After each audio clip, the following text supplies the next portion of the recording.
It being Easter this weekend, I've been thinking about hot cross buns. Now, I used to be quite strict and conservative in my approach to hot cross buns. Mm-hmm. They had to be spiced and they had to have fruit in them. And you could only have them, in maybe the week before Easter or maybe the week leading out of Easter. But I just read an article from Sam Brooks on the Spin-Off earlier this week, which is called "Let Me Eat Hot Cross Buns All Year Round." And I have relaxed my approach to this a little, and that I yesterday ate a brioche and chocolate chip with a lump of peanut butter sort of hot cross bun, and then years past I would have scoffed at this and gone, that's not a hot cross bun, you shouldn't be eating it. But you know what? We are living in difficult times, and if you want to eat hot cross buns when it's not Easter, go for it. And if it's not really a hot cross bun, it doesn't have raisins in it, that's fine too. That's not a hot cross bun, is it? Hot cross buns are about tradition. It's about Old Spice and a raisin. It's not about mango and brioche. And what you've just described right there is probably the furthest from a hot cross. You might as well talk about a custard square hot cross bun, and also too, Moira. That sounds good. Who I'd eat one of those. Who really does like hot cross buns? You eat a hot cross. Well, do you? Because you eat a hot cross bun when you go to someone's house and it's put in front of you. No one really buys hot cross buns, right? I do. Oh, we do. Yeah. You too, Peter. Bit of butter. Yeah, lovely. Yeah. Yeah, great with morning tea. All right. All year round. Okay. So you're saying, Moana, that we need to expand our thinking about the hot cross bun, and you would happily accept. I think we're living through difficult times. Let people eat whatever carbs they want, whenever they want. All right. Peter Dunn, I've been thinking. Well, mine's a somewhat more serious topic. I read recently an American report saying that they thought that the number of deaths during the COVID epidemic had been underestimated by a factor of 3. So I think they're thinking instead of 6 million, somewhere near 18 million worldwide. And the reason is all of the consequential things, people not being treated for other conditions. And I sort of thought at the time, well, that doesn't make a lot of sense, until I heard the report this morning from Hawke's Bay Hospital about the stress on staff there. Yes. I've got huge admiration for them. But the fact that they can't perform cancer operations, heart surgeries delayed, non-urgent elective surgeries being delayed, et cetera, because of the need to focus on COVID. And it just set me thinking that maybe that American report is correct. While these are not COVID deaths specifically, people who die with these conditions because they're not able to be treated right now, they are consequences of the pandemic. And it becomes a much more serious thing than it's already turned out to be, if in fact there's a whole lot of other things that are going to slip by the board. Now, that's placing huge pressure on hospital staff, on nurses, on doctors. My heart goes out to them. I don't know what the answer is, but it's quite frightening to think that we may be having that sort of example in our own country of that reported international trend. And it just really cuts deep. Kia ora, Peter. Absolute rubbish, Wallace. I also keep all sorts of stuff like Peter Dunn. Have you ever been to a museum with no exhibits? Somebody has to collect stuff. The thing is, Peter's home is not a museum, Richard. Anyway, lots to discuss on the panel, 4 to 5. Stay with us.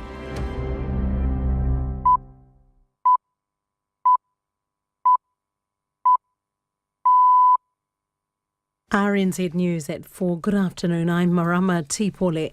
The 11 new COVID deaths reported today take the total number of deaths from the virus to 500. However, the latest Ministry of Health figures show national case numbers are continuing to decline. The 7,592 community cases were reported today take the 7-day rolling average to 10,169, well down on last Monday's 13,218. Meanwhile, the number of COVID cases reported by schools and early learning centres has dropped by a third. The Education Ministry says 25,600 staff and children were home with the virus in the past 10 days, nearly 10,000 fewer than at the same time last week. It says 70% of schools in the South Island have reported infection, but only 44% of North Island schools. Nationally, 27% of early childhood services have reported cases among their staff or children in the past 10 days. An international law professor is concerned that MPs are investigating whether they can bring the Russian ambassador before them for questioning. The Foreign Affairs Select Committee has twice asked Georgy Zoyev to appear, but he has rebuffed their requests. In a letter to MPs, he says Parliament's unanimous support for the Russia sanctions bill shows MPs have already made up their minds. The committee is now considering summoning him to appear. Al Gillespie says that's worrying. They should invite him. They shouldn't summons him. There are very clear international rules around this area, and he is not obliged to give evidence if he is called. And so we need to be working on the relationship that's set down by international law and be aware that whatever we do in New Zealand will have repercussions in Moscow for the New Zealand ambassador. Black Ferns coach Glenn Moore has kept his job despite a scathing independent review of the team's culture and environment. The review was sparked when hooker Te Kura Ngata Airengamate revealed Moore had told her she didn't deserve to be on the team and was, quote, picked to only play the guitar. Alongside our partners.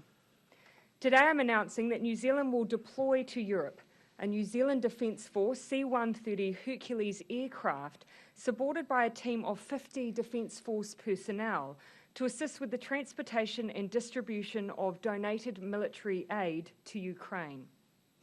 An international donor coordination centre has been set up in Germany to coordinate the flow of military aid to Ukraine. Over the next 2 months, our C-130 will join a chain of military aircraft from partner nations, travelling throughout Europe carrying much-needed equipment and supplies to key distribution centres. But at no point will they enter Ukraine, nor have they been asked to. The C-130 will depart for Europe on Wednesday. Additionally, the New Zealand Defence Force will deploy an 8-person team of logistics specialists based in Germany and travelling around Europe to help coordinate the flow of aid and supplies to Ukraine. They will work alongside close partners across Europe for the next 3 months to keep these essential items moving through the military logistics networks. This deployment is in addition to the 9 intelligence personnel who are already in the United Kingdom and Belgium, supporting our partners in intelligence and engagement work. Further to this deployment, Cabinet has decided today that New Zealand will contribute an extra $13 million towards military, legal and human rights support, including $7.5 million to contribute to weapons and ammunition procurement via the United Kingdom. This will allow the UK, as a trusted partner, to procure the right weapons and ammunition for the armed forces of Ukraine. It ensures they have what they need when they need it, given the constantly shifting nature of this war.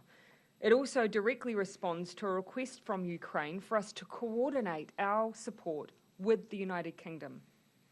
$4.1 million to support commercial satellite access for the Ukrainian Defence Intelligence. This will provide near real-time updates to Ukrainian officials to help them understand and respond to Russia's actions on the battlefield. $1 million to the Office of the High Commissioner for Human Rights to support the ongoing monitoring of and accountability for human rights violations being perpetrated by Russia.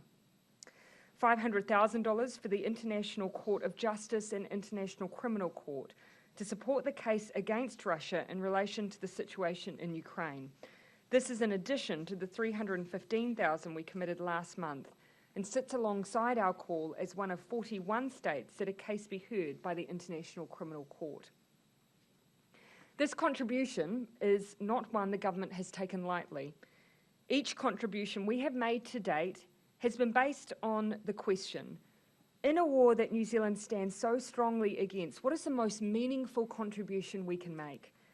While today's announcement includes procurement that will directly support the Ukraine Army, so too did our existing contribution of intelligence analysts and protective equipment for the Army. Our aid in all its forms is to assist the Ukraine Army to repel a brutal Russian invasion. Peace in the region of Europe is essential for global stability. New Zealand is not immune to its impacts, so we do need to make sure we play our role in its resolution. Ultimately, New Zealand will keep looking at the ways we can make the greatest difference, which is in the skills we can send, the logistics we can provide, and intelligence. Our support to date has been comprehensive and covers every aspect of this conflict: humanitarian, legal, military, transportation, and people, and is in addition to the economic and trade sanctions we put in place to help grind the Russian economy to a halt as a way to end this war. We will continue to answer the calls of Ukraine with regular reviews of how we can keep making the greatest difference from here in Aotearoa, New Zealand. I'll now hand over to Minister Hinare, and of course the Chief of Defence is also here to answer questions you may have. Minister Hinare. Tēnā koutou katoa. Thank you, Prime Minister. Today's announcements are a substantial contribution to the efforts of the international community in responding to Russia's unprovoked, illegal and unjustified invasion of Ukraine. The decision to deploy a C-130 Hercules aircraft with a dedicated team of 50 personnel, as well as 8 logistics specialists, is a very significant one. These deployments will provide a real contribution to Ukraine's defence and are complementary to the efforts of our international partners. The Hercules will be based in Europe and will transport donated military aid destined for Ukraine via third country locations in Europe. Our people will be working alongside the armed forces of other countries. This deployment is in addition to the already pledged support announced over the past few weeks. Just to recap, so far, we have authorised the deployment of 9 NZDF personnel to Europe to support our partners in intelligence work over the next 3 months, provided surplus tactical NZDF equipment, contributed $5 million to the NATO Trust Fund, which provides fuel, military rations, communications and military first aid kits to support Ukraine. We are actively listening to Ukraine and our partners about how we can best support the people of Ukraine. As the Prime Minister has already outlined, New Zealand has moved at pace to provide significant support as the situation continues to evolve. Thank you, Prime Minister. Thank you, Minister Hinare. We're now happy to take questions. Prime Minister, is this enough of a contribution for New Zealand to make?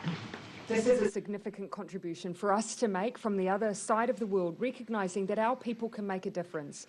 50 people are travelling with our C-130 to make a tangible impact on this conflict by ensuring they have the logistical support they need, and that sits alongside a further contribution of military aid. How does that compare to Australia's contribution? They've sent in the Bushmasters, they've sent things like coal, a much bigger financial contribution. How do you think we stack up to them? At this point, New Zealand has contributed $30 million worth of aid and support across humanitarian aid and military support. And alongside that, we have a total of 67 people. Look, this is a conflict at great distance to New Zealand, but still of significance to New Zealand. What is happening in Ukraine has an impact on the entire world. It is a threat to the sovereignty of a nation, and that's why we are playing our part in a significant way. How does this sit with you sending troops off to Europe? This sits squarely with New Zealand's values. Here we have a clear breach of the international rules-based order. We have a country's territorial sovereignty being challenged. We have a war which everyone can see. There is evidence around war crimes and impact on civilians. This is New Zealand playing our part, and it's a significant part. 58 people today, in addition to those we've already sent, and the C-130 to help distribute critical military and humanitarian aid. So I'll give Minister Hinare the chance to just speak to the significance of the contribution, and then I'll come to Gina. Thank you, Prime Minister, and that's correct. In my engagements with the UK and partners worldwide, it has been noted New Zealand's contribution in many forums, and we're proud of the contribution that we've made to date. Secretary Wallace made it very clear that despite New Zealand being at the bottom end of the world from the conflict, he noted our contribution in line with our partners, namely Australia and the US. You've up until now shied away from funding lethal aid. What changed your mind? Why are we now funding weapons? I think you'll find what we've always questioned is the almost arbitrary distinction that's being made between, for instance, the intelligence analysts that we have sent, which will be directly contributing to the war effort in Ukraine. What we've always tried to ask ourselves, though, is what is the most meaningful thing that New Zealand can do and how can we do it? When the ask came for logistical support, people, the C-130, that was a good fit with what we could make sure we were able to deploy quickly and we know will make a difference. And we've done that alongside an additional tranche of aid, alongside what we've already committed. Can you maybe put into context how big this deployment is? Have we sent this many people into Europe? Yeah, in the 1990s, but I'll have the CDF just traverse some of those past contributions.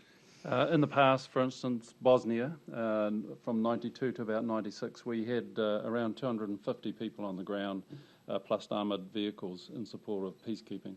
That's the largest in more recent times. There have been many calls for us to send in the Javelin missiles. Can you put into context how long, I guess, those would last? We don't have that many of them. It would last a very short period of time. What we've been told is that it's actually better to go through UK or the NATO coordination centres to actually provide military aid in the terms of weaponry. It will get there quicker, it will be used and compatible with the Ukraine forces. About 5 minutes was the time that we Yes. possibly CDF? Yes. About 5 minutes of contribution to the war versus a deployment of 2 to 3 months for our people and the C-130. Just gives a bit of context. Other questions? Sorry, just to be clear, Yeah. this is New Zealand's largest defence force in 26 years. To Europe.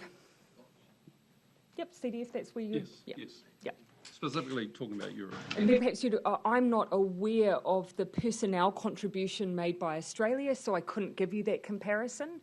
But there's been at no point any suggestion that New Zealand's contribution does anything other than stack up and is considered particularly meaningful from the engagements that I've had with our Ukrainian counterparts. In fact, Minister Hinare, you were recently on a call where New Zealand was used as an example of the contributions being made. Prime Minister, would you describe this as something of an ideological shift for Labor? Because normally, buying weaponry is not something that is in Labor's book. No, I wouldn't. And in fact, you will have seen all of last week. The point that I was making was New Zealand's contribution was already to the war effort. And it was taken in at that time, those areas where the greatest need was, and the most meaningful contribution that New Zealand can make. We've continued to assess that as those requests have come in, and they've often changed, and as those requests have changed, we've reassessed. This is the latest iteration. You know, the reason that this stands with New Zealand's values and our independent foreign policy is because what we are seeing here is the most blatant breach of a country's sovereignty. And you've seen that in how quickly the world has come in behind to support Ukraine, and the significant shift you've seen, for instance, in some countries within Europe in the way that they've responded. And all of that speaks to the fact that an act like this impacts on every democracy in every country that considers its sovereignty sacred. Did you make the distinction earlier on about funding non-lethal aid versus lethal aid? Because and again, you made that distinction earlier. Yeah, and look, again, this was all about where was the most meaningful impact that we could make at that time, where those asks were. The Ukrainian ask at that time was also quite focused on what we actually sent: protective equipment, body armour, and so on. We have constantly assessed the asks that we've had and said, how can New Zealand respond to that quickly and in a meaningful way? Sometimes simply the transportation of some of the goods that might have been requested simply rendered it not a helpful contribution from us. Been begging for weapons for quite a long time. And some weapons which New Zealand simply does not have. We're now funding them through the UK. Yes, and they've asked us specifically at this point, they've said that that would be a reasonable way to make that contribution, but they've also asked for support through logistics, and that's what we're doing as well. How will the Hercules, this might be a question for the CDF, how will the Hercules cope on the flight? I mean, they can have a lot of trouble. Are you taking a spare engine, for instance? How many of the staff will be maintaining the plane? How long will it take to get there? Certainly, look, the aircraft is deploying with what we call a deployment pack-up and maintenance people. For instance, it will have around 20 maintenance people go with the aircraft. It will be full of the 50 people plus a pack-up to self-operate at wherever they get based. And how long will it take to get to Europe? You know? By the time they deploy on Wednesday and then set up, the earliest they could be tasked would be I'd say Monday next week. We gave an advance heads up via ministers that we believe that this would be a decision that we would finalise today at Cabinet so that they could begin preparation, which is why they're able to deploy so quickly on Wednesday. You mentioned 8 logistical staff. Is that separate from the 50? I'm a bit confused. Yes, it is. We've got an air load team which stays with the aircraft, loading and unloading. These are supply officers that will operate wherever the need is, so they're separate from the aircraft. So question for Minister Henare, e te minita, kua kore pēr ki tētahi kaupapa āwhina pēnei te nui, ka mātua I tēnei I hihi arane koe ki te kia nui ake te tono atu I etahi atu mea tautoko? Koina te mahi nui kei moi te aroaro te kāwanatanga I tēnei wātonu. Kia tirohia I ngā tono te ao whānui ki ngā take kei roto I te pakanga I tēnei wātonu. Hoino ko tā mātou kia aro hai ki ia tono, me tā mātou pānga ki te whakatutuki I taua tono ki te kore, e hoa, horekau he take kia tukuna etahi atu mea mō te kore noi hon. Pea tā te kāwanatanga tuku atu I tēnei ringa āwhina ki Uropi, engari ka ua pea ka kite I ēnei momo āwhina ki ngā pakanga iwi take o te ao, hea hai? Tā te mea ko te pakanga I tēnei wātonu ki Ruhia, he mea ka tino pākau atu ki te ao whānui. E hake I te mea ki tētahi whenua anake, ki tētahi iwi anake, kua rongo tātou I te ngau o ngā take ka puta mai I tēnei pakanga ki roto o Ruhia, ko ngā take penehini, ko ngā take ohanga. Nō reira koina pēr te take nui kei mua I tō mātou aro I tēnei wātonu. Atu I tēnā, kei te tiro haere tonu mātou, hiaha ngā pakanga huri noa I te ao, me tā mātou mahi ki roto I aua pakanga. Do you expect Russia's response to be towards this move? I mean, we're obviously taking it up a level. Do you expect them to take great offence to this? Look, my expectation is that this contribution will be seen in a similar way to our previous contribution.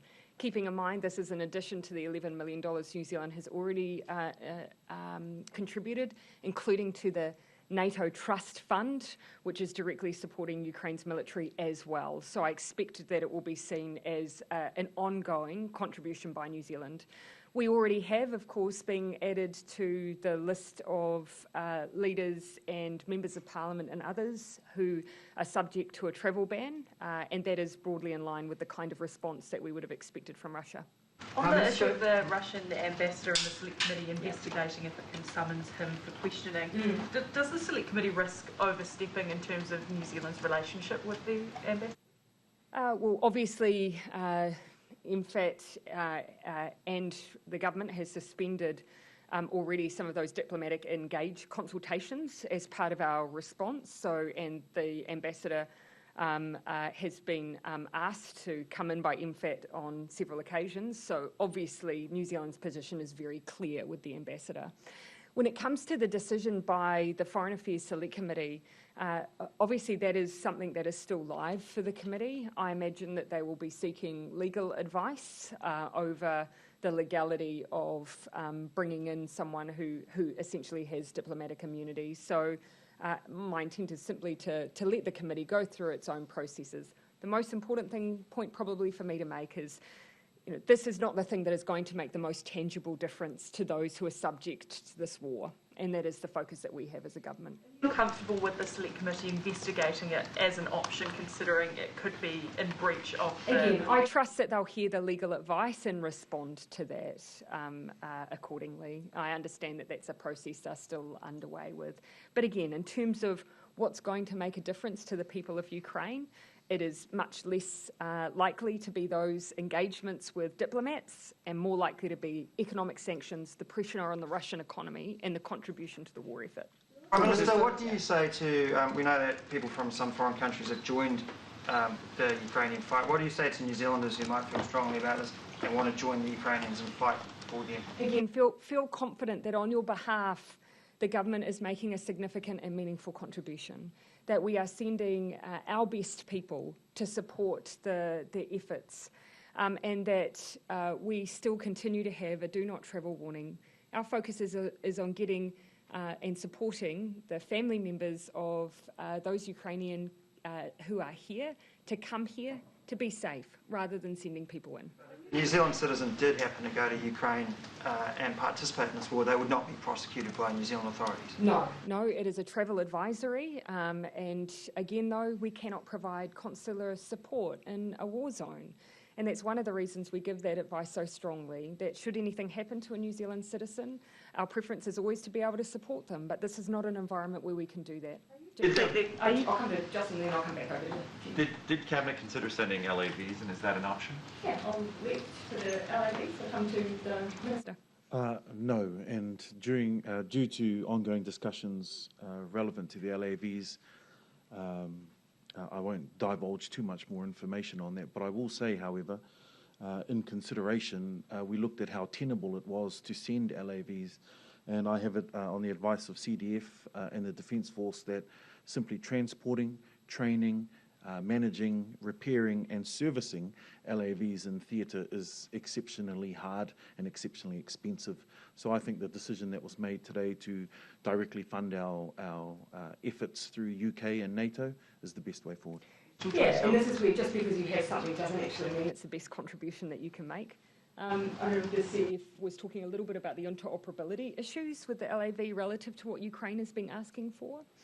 I think you probably need to look at the training time we give our own people to operate a complex machine, which the LAV is, and just getting them there. We would have to call on other nations or ship them there, and we know how long that takes. And commitment, though, to sending similar vehicles run into the same issues then? The Bushmaster? Yeah, the Bushmaster is for moving and protecting individuals, whereas the LAV is a fighting vehicle. It's quite a different role that they play. Prime Minister. Just, if you don't mind, I might just canvass the other questions that are relevant to the Minister and the CDF, and then we can go to other issues of the day. I have one of those too. Yeah, sure, are you completely and utterly ruling out New Zealand troops crossing the border into Ukraine? That is not the contribution that nations are making at this point, and that is not the contribution New Zealand is making or proposing. Just on that Ukraine issue, what was the thinking around the Hercules not flying into Ukraine? It has not been asked to, yeah. But perhaps then that comes down to the tasking for the C-130, where, as I understand, very much making sure that it's part of a network travelling around Europe, picking up those contributions and making sure that they're ready to deploy then at the border. That's correct. The role of our aircraft is actually to move equipment which has been either donated or bought around the region, and it will be transported into country, usually by road. There are, as far as I understand, very few aircraft that are actually flying in and out, transporting military or other equipment. If Ukraine asked for us to fly in, we would? That's not something that we've been asked to do. That would be something considered separately. But again, at this point, it's all at the border, and that's where our people will be in the surrounding area. On the 7.5 million to go to the UK for weapons, can you say what sort of weapons you expect them to buy? So it will be based, so the UK is working closely with Ukraine and their defence counterparts in Ukraine to make sure that that procurement is going to exactly what is needed and asked for. So the CDF can provide what we're hearing that some of the latest asks have been. It is very useful for Ukraine to find almost one point of supply, and what they are saying is the type of weapons, they're then going to donor nations to see if they have them, and at the moment they're actually going to manufacturers as well. So it's an easy way to support Ukraine, giving them exactly what they want. The UK's been supplying missiles mostly. Is that what you'd expect the money to go for? It's a complete range. They actually have, if you like, an open book saying you tell us what you want, from non-lethal aid to lethal aid, and the range of what they want at the time. And they have the supply chain to actually make those orders. What we will do with our aircraft is provide a means of transporting them to the various parts around Ukraine, outside of Ukraine, to where they're needed.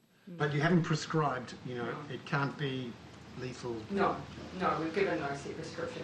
You remember the NATO Trust Fund that was quite specifically focused on military needs that cut across, for instance, fuel, military supplies and provisions, even healthcare needs, military hospitals and so on. That's where the NATO Trust Fund was focused, and that's where we put an initial cut because that was an ask from Ukraine at that time.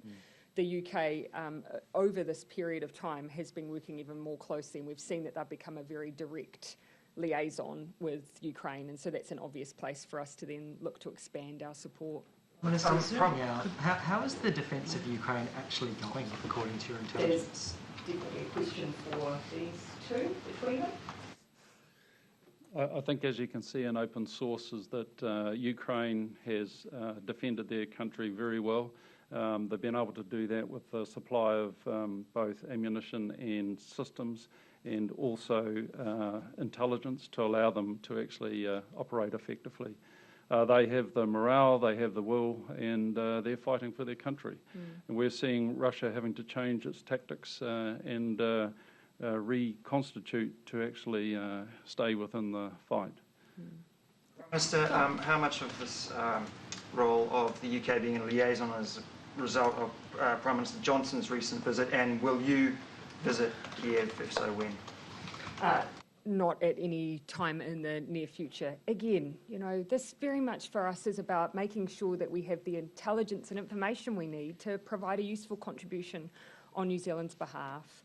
And so we've made sure that we've done that in as light a touch way as possible because, of course, as you can imagine, the calls on the leadership within Ukraine are plentiful.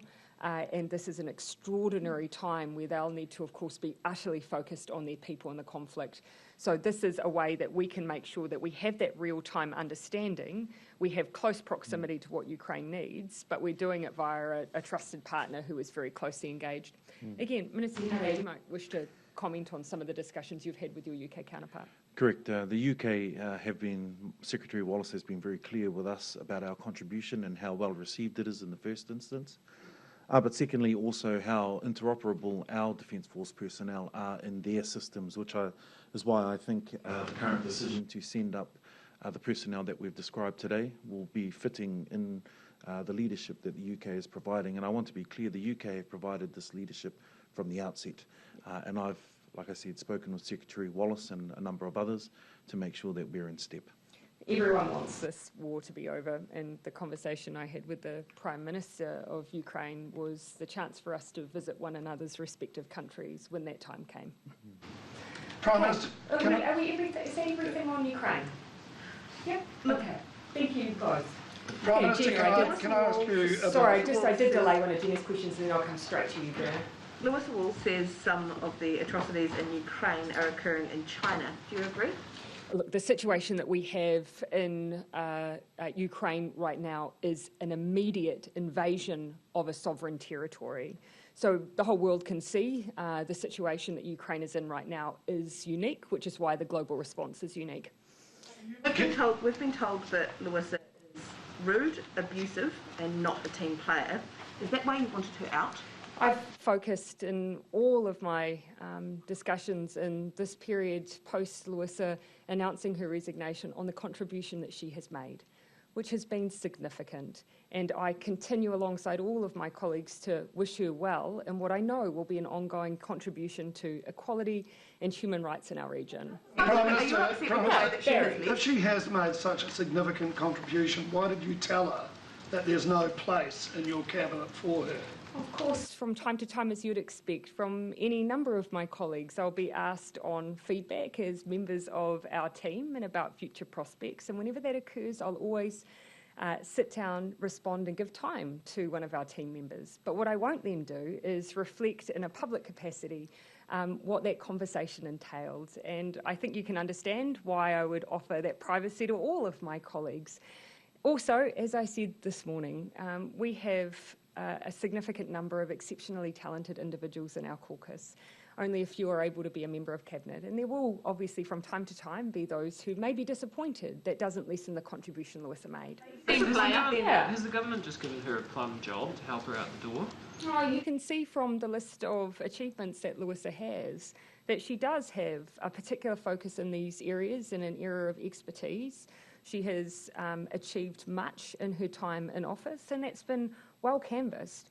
And the area that she's moving into aligns with the area that she has already demonstrated a passion and expertise. The job was created for her, what does it say about the Labour Party leadership if it cannot seem to manage, at least in Cabinet, an MP who clearly has work ethic, experience and a record of delivery and yet isn't promoted? What does that say about your ability to manage spirited, if you like, MPs? All that says is that we have, you know, a large group of talented individuals, larger than we have spaces for in our Cabinet, and that is all. In terms of experience and delivery? It has always been the case that we have, amongst the 120 MPs in Parliament, which is a small proportion, of course, of the exceptional individuals who serve their communities. A small proportion make it to Parliament, an even smaller proportion make it through to Cabinet. There will be those who, of course, have that desire, but again, Larissa is an example of someone who has an incredible record, regardless of having done it as a Member of Parliament rather than a Cabinet Minister. Is there any truth to her assertion that... Is there any truth... I'll canvass around it. Is there any truth to her assertion that... I'll let Jenna finish. Is there any truth to her assertion that the reason that you held a grudge against her was because she backed David Cunliffe?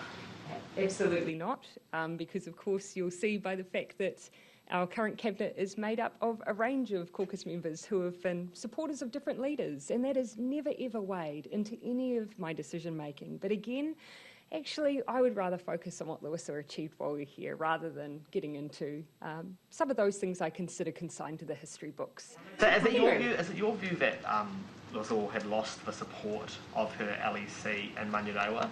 I don't feel well positioned to talk about some of the individual things that happen in an electorate level of any individual MP's electorate. They know their areas best. But one thing I just have pointed to is that the decision-making processes in the Labour Party means that local MPs and candidates are selected by the local Labour Party. List MPs and their ranking are then selected by a cross-section of the party's executive, as it were, so a specific moderating committee. So those are not decisions made by single leaders, never has been. Challenged on for the selection already prior to... Sorry, what was that? She'd been challenged by already prior to Arana Williams kind of entering the contest and all of that going down. Was it your view or your understanding, based on conversations with the New Zealand Council and other people in the electorate, that that challenge was likely to be successful anyway? Thus why you would, allow Arana Williams to come in late. Look, I actually don't know that anything is added to where we are currently by traversing things that happened over a year and a bit ago. Ultimately, as you can see though by the facts, there was a different candidate selected in Lewis's seat. She, however, still did have a strong list position and now moves on to a role where I think she'll make a real contribution. And so I would rather reflect on what was achieved in that period, rather some of the intricacies of party politics. Will you be attending her valedictory speech? Oh, I'm not in the House on Thursdays, and that is just the passion of my movements around the country rather than anything else. Joe? No, I'm... It's been 16 months since the Crown purchased land at Ihumātao. I'm just wondering if you are frustrated by the fact that the governance group still hasn't been set up and that it's hoped at this stage it might be the end of May, but even then there's no promises. What we want in Ihumātao is an enduring solution. I think everyone understands that it's an area where there are really strong views and aspirations for the future of the land there. I'm confident that with a group that is considered to be representative working together, that we will actually be able to find solutions that meet all of those aspirations, be it recognising the historical and cultural significance, but also the housing aspirations of the people there. How long it's taking to get the representatives to agree to the process and to be appointed? Are you concerned then at how they will manage to come to any conclusions about what sort of a housing, whether it be paying or whatever type of housing they actually are going to be able to put there? No, I think in some ways there's an understanding that in some ways the establishment can be the hardest part. And once then you're able to start having those conversations, I think we'll find that there's significant agreement across the group, and that's when we'll be able to start making progress. Also, just ask with Willie Jackson obviously being away sick, was there an opportunity at Cabinet today to discuss any further developments with the United Nations Declaration? Look, I'll let him give that update when he's able. The one thing, just to put in context what it is that is going through a process at the moment, it's simply the report back on the targeted engagement that's already occurred, and then to talk about the next steps for the drafting of a declaration, the process for drafting the declaration plan. So that's broadly on track. That was, as you can see on the website where we've set out the timelines for everything, that was meant to happen in March, so broadly is what we were expecting, and then you can see from there you've got the drafting, then you've got public consultation and so on. So it's not the most significant milestone in this whole process. My understanding from Minister Jackson was that he was seeking today for permission to get drafting, and that he hoped that that would only take a couple of months. So did Cabinet sign that off? Again, I'll just leave the Minister, as is our custom, I'll leave Ministers to make announcements when they are ready. Yep, I'll come over here, and then we're going to take just perhaps maybe one more. Just on COVID settings, will you change the orange settings so that school kids need to wear masks, as Michael Baker has suggested? Yeah, so I think a really important point to make. In orange, currently the guidance allows the flexibilities for schools themselves to determine whether or not as a community they wish to continue to use masks. So what we've gone back and asked the Ministry of Health is to look again at providing as much guidance as we can to schools in order to support them to make those decisions. It is definitely not the case that we're advising people not to wear masks in orange in schools. There are good grounds to continue to do so, but this does allow schools to make those decisions based on their experience with COVID to date and the needs of their school community. Okay, and then I'll finish, Mark. I don't think you've had one. At the IPCC negotiations, New Zealand officials argued that the term plant-based foods should not appear in the report summary. Is that something you're aware of? No, that is, if that is the case, and I would want to go and check that, that is not something that I can certainly tell you that Cabinet has taken a view on. All right, thank you, everyone.